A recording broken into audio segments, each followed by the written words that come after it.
Hello दोस्तों, क्या हाल है। तारीख आज 2 दिसंबर 2025 दिन मंगलवार, हिंदी तिथि द्वादशी। और आइए बात करते हैं आज के मुख्य समाचार में देश भर की तमाम बड़ी खबरों पर नजर डालते हैं।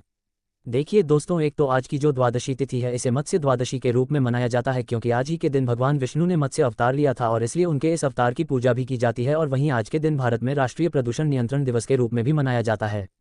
ये दिन 1984 की भोपाल गैस त्रासदी के पीड़ितों की याद में मनाया जाता है। जी हाँ दोस्तों, वो दिन था आज ही का 2 दिसंबर 1984। समय रात के ठीक 8:30 बजे। मध्य प्रदेश की राजधानी भोपाल की हवा जहरीली हो रही थी। थोड़ी और रात होते होते आधी रात को जब 3 तारीख लगी तो पूरी हवा जहरीली हो गई। 2 दिसंबर की मध्य रात भोपाल के लिए जब हवा में मौत बह रही थी। सरकारी आंकड़ों के मुताबिक इस दुर्घटना में 3,787 लोगों की मौत हुई थी, जबकि इस गैस रिसाव के चलते 1.25 लाख से भी ज़्यादा लोग घायल हो गए थे या अपंग हो गए थे। मतलब लाखों लोगों की जिंदगी खत्म हो गई थी। सुप्रीम कोर्ट में पेश किए गए आंकड़ों में तो बताया गया कि 15,000 से भी ज़्यादा लोगों की जान गई थी इस दुर्घटना में। वैसे इस हादसे के पीछे मुख्य आरोपी वारेन एंडरसन बताया गया, जो कि इस कंपनी का सीईओ था। ठीक आज से 41 साल पहले आज ही के दिन भोपाल में मिथाइल आइसोसाइनेट लीक हुई थी, जब चारों तरफ लाशें बिछ गई थी। भोपाल की पूरी हवा जहरीली हो गई थी। कई लोग नींद में ही चल बसे तो कोई हाफ मर गया और आज भी इन लोगों को इंसाफ नहीं मिल पाया है। और वहीं आज ही के दिन मेडिकल साइंस में भी एक बड़ी उपलब्धि हासिल हुई। दुनिया का पहला आर्टिफिशियल हार्ट ट्रांसप्लांट भी किया गया और आज के दिन वर्ल्ड कंप्यूटर लिटरेसी डे के रूप में भी मनाया जाता है। चलिए आज के कुछ कार्यक्रम भी देख लेते हैं। राजस्थान के मुख्यमंत्री भजन लाल शर्मा आज 2 दिसंबर को दिल्ली जाएंगे। आधिकारिक कार्यक्रम तो जारी नहीं हुआ है, लेकिन कैबिनेट फेरबदल की अटकलें तेज हो रही है। वहीं भारतीय किसान यूनियन भी बड़े प्रदर्शन की घोषणा की है। आज 2 दिसंबर को कलेक्टरेट घेरने की तैयारी की जा रही है और कांग्रेस ने भी इसको समर्थन दिया है। छत्तीसगढ़ के बस्तर संभाग में किसानों की आर्थिक स्थिति का संकट और फसलों की लागत बढ़ती और बाजारों में उचित मूल्य नहीं मिल रहा। इस वजह से किसानों ने आज 2 दिसंबर को यह विरोध प्रदर्शन करने का फैसला किया। वहीं उत्तर प्रदेश के मुख्यमंत्री योगी आदित्यनाथ की भी आज 2 दिसंबर को कैबिनेट बैठक होगी। इसमें 20 अहम प्रस्तावों पर मुहर लग सकती है। चलिए दोस्तों, अगला अपडेट देखिए आज की कुछ लॉन्चिंग। मारुति कंपनी अपनी इलेक्ट्रिक कार एविटर लॉन्च करने जा रही है आज 2 दिसंबर को, और यह मारुति की पहली इलेक्ट्रिक कार होगी। कंपनी ने दावा किया कि फुल चार्ज में 500 की चलेगी। ऑल व्हील ड्राइव ऑप्शन मिलेगा और लेवल 2 जैसे एड सेफ्टी फीचर्स भी मिलेंगे। इसमें 2 बैटरी पैक वाले ऑप्शन आएंगे और कंपनी आज इसे लॉन्च करने जा रही है। और मोबाइल फ़ोन लॉन्चिंग पर भी खबरें हैं दोस्तों। आज 2 दिसंबर को Vivo X300 और Pro दोनों स्मार्टफोन भी लॉन्च होंगे। हालांकि इनकी अनुमानित कीमत काफ़ी ज़्यादा हो सकती है। वैसे इस महीने दिसंबर में भी 1,000 रुपये से लेकर 1 लाख रुपये तक के स्मार्टफोन आएंगे। तो कब कब की इनकी लॉन्चिंग होगी मैं आपको बताता रहूँगा अपडेट। चलिए फिलहाल देखिए अगली खबर। एसआईआर मुद्दे को लेकर भी आज 2 दिसंबर को सुप्रीम कोर्ट में सुनवाई होगी। केरल, तमिलनाडु और बंगाल इन राज्यों ने जो एसआईआर प्रक्रिया पर रोक लगाने की याचिका लगा रखी है, तो इन राजनीतिक दलों की याचिका पर सुप्रीम कोर्ट ने सुनवाई की तारीख तय की है। कुछ की सुनवाई आज होगी। तमिलनाडु की 4 तारीख को और पश्चिम बंगाल की 9 तारीख को सुनवाई होगी। वहीं ग्रेटर नोएडा में 1 और 2 दिसंबर को एसआईआर के लिए 500 स्पेशल कैंप भी लगाए जा रहे हैं, जहां वोटर लिस्ट की हर समस्या का समाधान होगा। और वैसे अभी एक दिन पहले तो आपको पता होगा, चुनाव आयोग ने एसआईआर की डेडलाइन भी 7 दिन बढ़ा दी है। तो 12 राज्यों में अब यह वोटर्स का वेरिफिकेशन 11 दिसंबर तक चलेगा। चलिए आगे बढ़ते हैं खबरों में। देखिए आप अगला अपडेट। सरकार ने सुविधा बढ़ाने के लिए बड़ा कदम उठाया है। पेंशनर्स को अब मिलेंगे सभी अपडेट सीधे मोबाइल और ईमेल पर भी। जी हाँ, दरअसल केंद्र सरकार ने पेंशनर्स की सुविधा और पारदर्शिता बढ़ाने के लिए यह अहम कदम उठाया है। अब पेंशन से जुड़े जितने भी अपडेट्स होंगे ना, चाहे आपके पेंशन खाते में पैसे जमा होते हैं या जो कुछ भी, जैसे पेंशन क्रेडिट होते ही आपको ईमेल, एसएमएस और व्हाट्सएप पर स्लिप भेज दी जाएगी। एसएमएस अलग मिल जाएगा। तो ये सरकार का नया प्लान है। और वहीं दोस्तों, बैंकों के लोन और एफडी पर भी चौंकाने वाली रिपोर्ट सामने आ रही है। देखिए नुकसान का खेल खेल रहे हैं बैंक। बीते महीने अक्टूबर में नए कर्जों पर 0.18% तक ब्याज बढ़ाया। ये रिपोर्ट्स वैसे एसबीआई की तरफ से जारी की गई है, जिसमें बताया गया है कि सभी बैंक समूहों ने नए ऋणों पर ब्याज दरें भी बढ़ा दी हैं। मतलब लोन की रेटें तो बैंक बढ़ा रहे हैं, जबकि जो जमा यानी एफडी पर भी ब्याज दरों में 0.04 से 0.5% तक की कमी कर दी है। इसका मतलब ये हुआ कि बैंकों ने दोनों ओर से ग्राहकों को घाटा दिया है। एक तरफ लोन महंगा कर रहे हैं, दूसरी तरफ एफडीआरडी जमा रकम का ब्याज भी कम कर रहे हैं, है ना। मतलब आरबीआई ने, जो भारतीय रिजर्व बैंक ने रेपो रेट में भारी कटौती की है, उसके बावजूद भी कर्ज लेने वाले ग्राहकों को इसका पूरा फायदा नहीं मिल पा रहा है। यह एसबीआई की तरफ से रिपोर्ट्स में चौंकाने वाली जानकारी दी गई। वैसे अभी हमारे देश के प्रमुख बैंकों के होम लोन की ब्याज दरें क्या चल रही है, जिनकी लिस्ट भी आप देख सकते हैं। और चलिए कुछ और रिपोर्ट सामने आ रही है। देखिए आप, बीते महीने नवंबर में यूपीआई ट्रांजैक्शन ने एक बार फिर से नया इतिहास रच दिया। 20.47 अरब ट्रांजैक्शन हुए हैं, जो कि सालाना आधार पर 32% तक का वार्षिक उछाल रहा। नवंबर में यूपीआई के जरिए कुल 26 लाख करोड़ से भी ज्यादा का लेन देन हुआ। 2047 करोड़ ट्रांजैक्शन हुए हैं, 32% ग्रोथ के साथ। और HSBC की भी एक रिपोर्ट देखिए। भारत का मैन्युफैक्चरिंग PMI भी बीते महीने नवंबर में 56.6 पर रहा। ग्रोथ रफ्तार में हल्की सुस्ती देखने को मिली है। वहीं दोस्तों, नवंबर में सरकार का GST कलेक्शन भी काफ़ी अच्छा रहा। 1.70 लाख करोड़ का GST कलेक्शन हुआ, टोटल 0.5 लाख रुपए करोड़ के लगभग। हालांकि अक्टूबर की तुलना में ये 26,000 करोड़ कम हुआ। और फ्यूल डाटा पर भी एक रिपोर्ट सामने आ रही है कि त्योहारी सीजन और GST कटौती से डीजल खपत भी 6 महीने के उच्च स्तर पर पहुंची है। ऊर्जा मांग में और भी तेज उछाल देखने को मिल रहा है। और वहीं दोस्तों, भारतीय रुपए की वैल्यू पर चौंकाने वाली खबर आ रही है कि भारत और अमेरिका व्यापार वार्ता और डॉलर की बढ़ती मांग की वजह से रुपए में बड़ी गिरावट देखने को मिली है और आने वाले दिनों में तो और बढ़ेगा दबाव। देखिए, डॉलर के मुकाबले रुपया भारी गिरावट के साथ 89 रुपये और 79 पैसे के सरकालिक निचले स्तर पर पहुंचा। मतलब $1 की कीमत अभी 89 रुपये और 79 पैसे तक हो चुकी है। इतना गिर गया रुपया सबसे लोएस्ट लेवल पर चल रहा है। विदेशी निवेशक लगातार पैसा निकाल रहे हैं। डॉलर की मजबूती से दबाव बढ़ा है। तो जब जब भी रुपए में गिरावट देखने को मिलती है तो इसके कुछ फायदे और कुछ नुकसान दोनों होते हैं, जिनका कंपैरिजन भी आप देख सकते हैं। और वहीं भारत की इंडस्ट्रियल ग्रोथ पर भी एक रिपोर्ट आ रही है कि बीते 14 महीनों के बीच सबसे निचले स्तर पर चल रही है IIP ग्रोथ रेट। बीते महीने अक्टूबर में तो सिर्फ 0.4% रही है। इंडस्ट्रियल ग्रोथ का मतलब जो भारत का औद्योगिक उत्पादन वृद्धि दर है ना, वह अक्टूबर में घटी है। और ऑटो इंडस्ट्री से रिपोर्ट आ रही है कि वाहनों की बम्पर बिक्री अभी भी जारी है। नवंबर में भी मारुति ने रिकॉर्ड तोड़ यात्री वाहन बेचे। यह मारुति सुजुकी इंडिया की तरफ से डाटा जारी किया गया। देख सकते हैं आप, मतलब दूसरी ऑटो कंपनियों के मुकाबले मारुति की बिक्री काफ़ी अच्छी रही है। नवंबर 2025 में 19% तक का उछाल आया। SUV और CV कारों की बिक्री ज़्यादा हुई है। और वहीं भारत के कॉर्पोरेट्स पर भी चौंकाने वाली रिपोर्ट देखिए। बीते 5 साल में 2 लाख से भी ज़्यादा निजी कंपनियां बंद हुई हैं। मतलब देखिए, भारत की इतनी लाखों कंपनियां बिल्कुल स्टॉप हो गई, क्लोज हो गई। और इन कंपनियों में काम करने वाले कर्मचारियों के पुनर्वास की भी कोई योजना नहीं है। ये जानकारी खुद कॉर्पोरेट मामलों के राज्य मंत्री हर्ष मल्होत्रा की ओर से सदन में पेश की गई। अभी जो संसद का मानसून सत्र शुरू हुआ ना, उसमें ये डाटा जारी किए गए। देखिए आप, कहीं ना कहीं हमारे देश की इंडस्ट्रियल और कॉर्पोरेट की हालत काफ़ी ख़राब चल रही है। इन डाटा को देख के तो बिल्कुल ऐसा ही प्रतीत होता है। चलिए अगला अपडेट आ रहा। बैंक ऑफ महाराष्ट्र का ऑफिस आज मंगलवार को खुलेगा और इसमें 5% हिस्सेदारी बेचेगी सरकार। केंद्र सरकार की तरफ से यह प्लान किया गया। चलिए आगे बढ़ते हैं खबरों में। देखिए आप, अगली बड़ी महत्वपूर्ण खबर। अब आपका मोबाइल चोरी होने का टेंशन नहीं रहेगा, क्योंकि सभी स्मार्टफोन में प्रीलोड होगा संचार साथी मोबाइल ऐप। सरकार की तरफ से आदेश जारी कर दिए गए हैं। सभी स्मार्टफोन कंपनियों को भारत सरकार ने निर्देश दिया कि यह जो संचार साथी मोबाइल ऐप है, ये डिफ़ॉल्ट डालना ही है। इस ऐप के माध्यम से यूज़र संदिग्ध कॉल की भी रिपोर्ट कर सकते हैं, अपने मोबाइल का IMEI नंबर चेक कर सकते हैं और चोरी हुए फ़ोन को ब्लॉक कर सकते हैं। तो कुल मिलाकर सरकार का कहना है कि यह ऐप साइबर सुरक्षा के लिए काफ़ी महत्वपूर्ण है, राइट। और इससे चोरी हुए फ़ोन को ढूंढने में भी मदद मिलेगी। तो चाहे आप Apple, Samsung, Vivo, Oppo, Xiaomi किसी भी कंपनी का फ़ोन लेते हो, अब आपको यह ऐप डिफ़ॉल्ट डाउनलोडेड मिलेगा। और इतना ही नहीं, जो नए स्मार्टफोन अभी तक मार्केट में बिके नहीं हैं, उनके लिए भी सरकार ने बड़ा फैसला लेते हुए आदेश जारी किया कि सभी नए मोबाइल फ़ोन में 90 दिनों के भीतर प्री इंस्टॉल होगा संचार साथी ऐप, जो आम लोगों के, आम यूजर्स की इन सभी मामलों में मदद करेगा। तो एक तरह से यह साइबर सिक्योरिटी अब आपके मोबाइल फ़ोन में डिफ़ॉल्ट मिलेगी। हाँ, सरकार ने डाटा जारी करते हुए ये भी बताया कि संचार साथी ऐप के माध्यम से 7 लाख से भी ज़्यादा फ़ोन रिकवर हुए हैं। यही वजह है कि केंद्र सरकार ने सभी मोबाइल निर्माता कंपनियों को यह आदेश जारी किया है। चलिए अगला अपडेट देखिए। जो सुप्रीम कोर्ट के नए CJI बने सूर्यकांत, तो उनकी बेंच ने भी सुनवाई के दौरान एक बड़ा आदेश सुनाया। देखिए आपकी, अब CBI जांच एजेंसी जो है ना, वो देश भर के डिजिटल अरेस्ट केस की जांच करेगी। सुप्रीम कोर्ट ने निर्देश दिया कि सभी राज्य सरकारें भी इस जांच एजेंसी की मदद करें, सहायता करें। सुप्रीम कोर्ट बोला कि हमारे देश में आए दिन तेजी से साइबर क्राइम बढ़ते जा रहे हैं और आजकल तो डिजिटल अरेस्ट के मामले काफ़ी ज़्यादा हो रहे हैं, राइट। तो इन्हीं सब मामलों की जांच अब CBI एजेंसी करेगी, ताकि ऐसे मामलों को जड़ से खत्म किया जा सके। वैसे साइबर ठगी के कई अलग अलग तरीके हो सकते हैं। ये 3 प्रमुख तरीके होते हैं। लोगों को इन्वेस्टमेंट स्कीम के नाम पर फंसाया जाता है सोशल मीडिया वगैरह पर, टेलीग्राम पर। दूसरा, जो आजकल सबसे ज़्यादा ट्रेंडिंग है, डिजिटल अरेस्ट स्कीम। इसमें ठग जो होते हैं वो खुद को CBI, पुलिस या ED अफसर अधिकारी बताकर सामने वाले को फ़ोन करते हैं और नकली कॉल, फर्जी दस्तावेज बताकर उन्हें डराकर उनसे पैसे वसूलते हैं। और तीसरा टाइप का स्कैम होता है बोस स्कैम, जिसमें भी ठग खुद को कंपनियां, CFO वगैरह बताकर कर्मचारियों से ठगी करते हैं।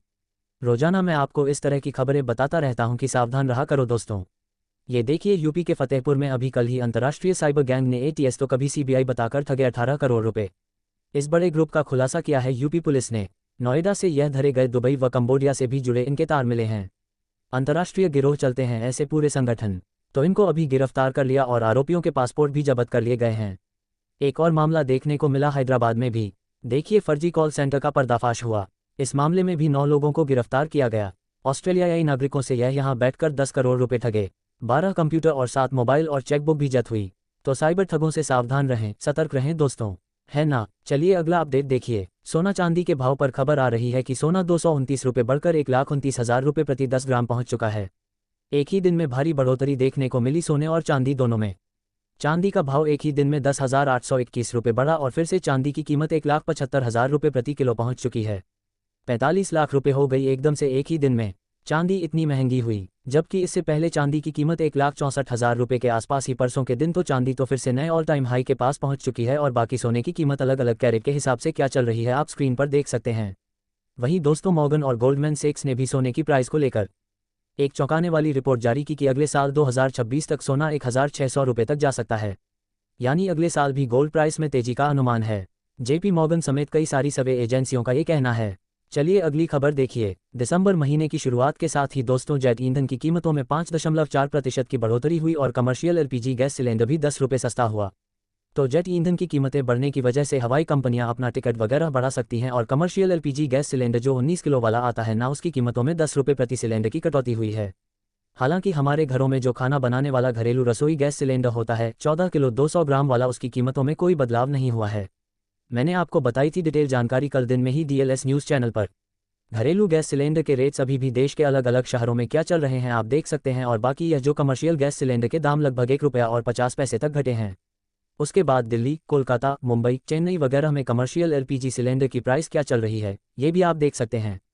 और देश के प्रमुख शहरों में अभी पेट्रोल डीजल के दाम क्या चल रहे हैं, इनकी भी लिस्ट आप इस टेबल में देख सकते हैं। दिल्ली, मुंबई, कोलकाता, चेन्नई, भोपाल, रायपुर, जयपुर, चंडीगढ़ समेत इन सभी शहरों में। बाकी और भी दोस्तों पैन कार्ड, आधार कार्ड को लिंक करने की जो डेडलाइन है वो इस महीने 31 दिसंबर तक ही तय की है इनकम टैक्स डिपार्टमेंट की तरफ से। तो अगर आपका भी आधार पेन अभी तक भी लिंक नहीं है तो इस महीने का मौका है, लिंक जरूर कर लें। और इस महीने दिसंबर में 3 से 5 दिसंबर तक आरबीआई की एमपीसी मीटिंग भी होनी है। तो मीडिया रिपोर्ट्स आ रही है कि इसमें भी 0.25% तक रिजर्व बैंक जो है रेपो रेट में कटौती कर सकता है। तो अगर यह कटौती होती है तो भी बैंकों के लोन वगैरह सस्ते होंगे। वैसे इस साल आरबीआई का जो रेपो रेट है वो 3 बार घट चुका है, 1% तक की कटौती हुई है ना। बाकी और भी दोस्तों 1 दिसंबर से हमारे देश में क्या सस्ता क्या महंगा हुआ, इस बारे में अगर आप डिटेल जानकारी देखना चाहते हो तो डीएलएस न्यूज़ चैनल पर कल दिन में मैंने एक सेपरेट वीडियो डाला है कि दिसंबर से ही हमारे देश में क्या क्या सस्ता महंगा हुआ है, ठीक है ना। तो इस वीडियो को देख लीजिएगा और दिसंबर से लागू होने वाले नए नियम भी अगर आपने नहीं देखे हैं तो चैनल पर जाकर विजिट करके आप चेक कर लीजिएगा। ओके, चलिए फिलहाल देखिए अगली खबर। केरल राज्य में मुख्यमंत्री के साथ साथ उनके मंत्रियों पर भी ईडी ने बड़ा एक्शन लिया।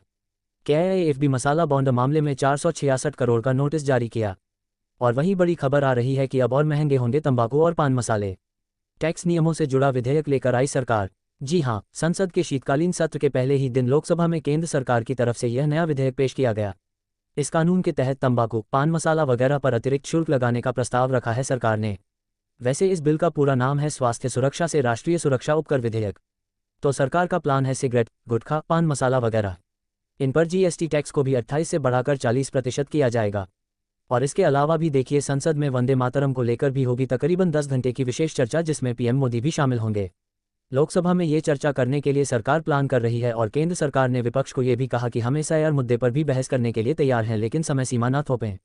संसद के मानसून सत्र के पहले दिन पीएम मोदी ने अपने संबोधन में कहा कि सदन में ड्रामा नहीं बल्कि डिलीवरी देनी चाहिए। विपक्ष चुनावी हार को बचा नहीं पा रहा है। तो कांग्रेस से प्रियंका गांधी भी बोली कि मुद्दे उठाना कोई ड्रामा नहीं है। तो कुल मिलाकर संसद के शीतकालीन सत्र में विपक्ष एसआईआर और राष्ट्रीय सुरक्षा पर भी चर्चा की मांग की है। तो हालांकि पक्ष का भी कहना है कि हम इस मुद्दों पर चर्चा करने के लिए तैयार हैं। एक और कंट्रोवर्सी देखने को मिली। देखिए संसद परिसर में कुत्ता लेकर पहुंची कांग्रेस सांसद रेणुका चौधरी और बोली कि यह काटता नहीं है बल्कि काटने वाले तो संसद में हैं। तो भाजपा ने भी इस कमेंट पर आपत्ति जताई। हालांकि उनका डॉग जो है वह परिसर में उनकी कार में ही बैठा रहा। चलिए अगला अपडेट आ रहा है कि भारत ने एडीबी यानी एशियाई डेवलपमेंट बैंक से $800 मिलियन का लोन साइन किया है। भारत सरकार ने हाल ही में एडीबी के साथ यह समझौता किया और यह रकम देश के अलग अलग राज्यों में डेवलपमेंट प्रोजेक्ट्स को पूरा करने के लिए इस्तेमाल की जाएगी। और वहीं बड़ी खबर आ रही है कि विजय माल्या और नीरव मोदी जैसे देश के साथ फ्रॉड करके भागने वाले भगोड़ों पर भी बैंकों का 58,000 करोड़ अभी भी बाकी है। सरकार की तरफ से यह रिपोर्ट जारी की गई है। और वहीं खबर आ रही है हरमनप्रीत कौर बनी पंजाब नेशनल बैंक पीएनबी की नई ब्रांड एम्बेसडर। भी जो भारतीय महिला क्रिकेट टीम की कप्तान है उनको पीएनबी ने ये ब्रांड एम्बेसडर बनाया। वहीं अत पे कमीशन को लेकर भी सरकार ने क्लेरिफिकेशन जारी किया कि मौजूदा डीए को मूल वेतन से मिलाने का फिलहाल कोई प्लान नहीं है। 8वें वेतन आयोग को लेकर सरकार ने यह अहम जानकारी क्लियर कर दी है कर्मचारियों से। वहीं शादियों को लेकर भी एक रिपोर्ट सामने आ रही है कि शादियों में खर्च का तरीका बदल रहा है। अब लोग बाग दिखावे से ज़्यादा वैल्यू पर जोर दे रहे हैं। और वहीं देखिए, राजधानी दिल्ली में प्रदूषण के मुद्दे पर भी सुप्रीम कोर्ट ने कहा कि इस प्रदूषण के लिए सिर्फ किसान ही जिम्मेदार नहीं है, क्योंकि सरकारें अक्सर सारे प्रदूषण का ठीकरा किसानों और उनकी पराली जलाने पर फोड़ देती हैं। तो सुप्रीम कोर्ट ने कहा कि कोविड में भी पराली जलाई गई फिर भी आसमान साफ था, तो सरकार अपने प्रदूषण के एक्शन प्लान पर दोबारा विचार करें। ऐसा सुप्रीम कोर्ट ने बीते दिन इस मुद्दे पर सुनवाई करते हुए केंद्र सरकार और संबंधित एजेंसियों को भी फटकार लगाई और अदालत ने प्रदूषण का केवल किसानों को जिम्मेदार ठहराने पर आपत्ति भी जताई। सुप्रीम कोर्ट ने कहा कि किसानों पर दोष मंडना बहुत आसान है, इसकी बजाय तो असल कारणों को ढूंढें और प्रदूषण रोकने पर काम करें। सुप्रीम कोर्ट ने सख्त टिप्पणी करते हुए कहा कि हम हाथ पर हाथ धरे नहीं बैठ सकते हैं और इस मामले पर अब अगली सुनवाई 10 दिसंबर को होगी। उससे पहले दिल्ली सरकार और केंद्र सरकार को अपनी रिपोर्ट भी सबमिट करनी होगी, है ना। तो बहाल अभी तो अपन कुछ और महत्वपूर्ण और काम की खबरें देखेंगे दोस्तों, लेकिन इससे पहले वक्त तो चला है आज के ताज़ा मौसम समाचार जानने का। और हाँ, एक छोटी सी रिक्वेस्ट आपसे यह है कि अगर आप DLS न्यूज़ चैनल से अभी तक भी जुड़े नहीं हो तो जुड़ जाइए, चैनल को सब्सक्राइब करके बेल आइकॉन जरूर दबा दीजिएगा और इस वीडियो पर एक लाइक और शेयर भी कर देना, ताकि आपको रोजाना की ताज़ा खबरें, महत्वपूर्ण मुख्य समाचार, काम के न्यूज़ अपडेट सबसे पहले आपके मोबाइल पर मिलते रहेंगे। ओके, और चलिए बिना टाइम वेस्ट किए सीधा आगे बढ़ते हैं मौसम अपडेट में। तो सबसे पहले तो बात करते हैं दोस्तों, जो अभी चक्रवाती तूफान रीता चल रहा है, तो एक राहत की बात यह है कि अब ये तूफान कमजोर होकर एक गहरे दबाव में बदल चुका है। हालांकि अभी भी दक्षिण भारत के राज्यों जैसे तमिलनाडु, आंध्र प्रदेश वगैरह में तो भारी बारिश का अलर्ट है। पुडुचेरी में स्कूल भी बंद रखे गए बीते दिन। और बड़ी चौंकाने वाली चिंता की बात तो देखिए, श्रीलंका में इस तूफान की वजह से 334 लोगों की मौत हो गई। इस चक्रवात की तबाही पर प्रधानमंत्री नरेंद्र मोदी ने भी श्रीलंका के राष्ट्रपति से फोन पर बातचीत की, हर संभव मदद का भरोसा भी दिलाया। और अब ये चक्रवात भारत में टकराने के बाद धीरे धीरे कमजोर हो रहा, डिप्रेशन में बदला, लेकिन आंध्र प्रदेश में लगातार भारी बारिश अभी भी जारी है। मौसम विभाग का कहना है कि अगले 48 घंटे तमिलनाडु, आंध्र प्रदेश वगैरह आसपास के जो तटीय इलाकों वाले राज्य हैं उनके लिए काफ़ी अहम होंगे। इन राज्यों में भारी बारिश की भी संभावना है। हमारे भारत में भी आपको पता होगा, दतवाह ने घुसते ही तबाही मचाई। तमिलनाडु में 3 लोगों की मौत हो गई, 150 के लगभग तो जानवर मवेशियों की भी जान चली गई। बाकी कुछ अन्य राज्यों में मौसम के हालात क्या चल रहे हैं देखिए आप। मध्य प्रदेश में बीते महीने नवंबर में भी सर्दी ने रिकॉर्ड तोड़ दिया और अभी दिसंबर में और बढ़ेगी ठंड। राजस्थान के भी झुंझुनू, सीकर समेत कई जिलों में शीतलहर का अलर्ट जारी हुआ। हिमाचल के रोहतांग के पास भी बर्फ की चादर जमने लगी। और देखिए, राजस्थान के तो अधिकांश जिलों में शीतलहर की चेतावनी, 3 डिग्री तक पारा भी गिरा। मौसम विभाग का कहना है कि उत्तर भारत के पहाड़ी राज्यों की बर्फीली हवा राजस्थान में अब ठंड और बढ़ाएगी। इधर मध्य प्रदेश में देखिए, नवंबर में ही 84 सालों का रिकॉर्ड टूट गया ठंड का और दिसंबर महीना और ठंडा रहेगा। MP में 5 डिग्री से नीचे रहेगा टेम्परेचर। पहाड़ी राज्यों की बात करें तो उत्तराखंड में 5 और 6 दिसंबर को भी भारी बारिश का अलर्ट है। पहाड़ी इलाकों में पाला भी गिरा, कुछ जगहों पर धुंध भी छाई हुई है। हिमाचल की भी स्थितियां देखिए दोस्तों, इस बार नॉर्मल से 95% कम बरसे बादल। 4-5 तारीख को हिमाचल में भी बारिश और बर्फबारी की चेतावनी है। और बिहार में भी देखिए, मौसम विभाग का कहना है कि चक्रवाती तूफान दवा का असर दिखेगा, बादल छाए रहेंगे। हालांकि बारिश की तो उतनी चेतावनी नहीं है, लेकिन गोपालगंज, बेतिया समेत 7 जिलों में घना कोहरा भी छाया हुआ है। इधर पंजाब के भी 8 जिलों में कोल्ड वेव का अलर्ट जारी हुआ। न्यूनतम तापमान 0.4 डिग्री नीचे आया। फरीदकोट सबसे ठंडा इलाका रहा और उत्तर प्रदेश में भी पारा 8 डिग्री तक पहुंचा। बलिया सबसे ठंडा इलाका चल रहा है। पश्चिमी विक्षोभ की वजह से तापमान 3 डिग्री तक बढ़ा है। बाकी दोस्तों, एक चौंकाने वाली रिपोर्ट से सामने आ रही है कि देश में सूखे की मार देखने को मिल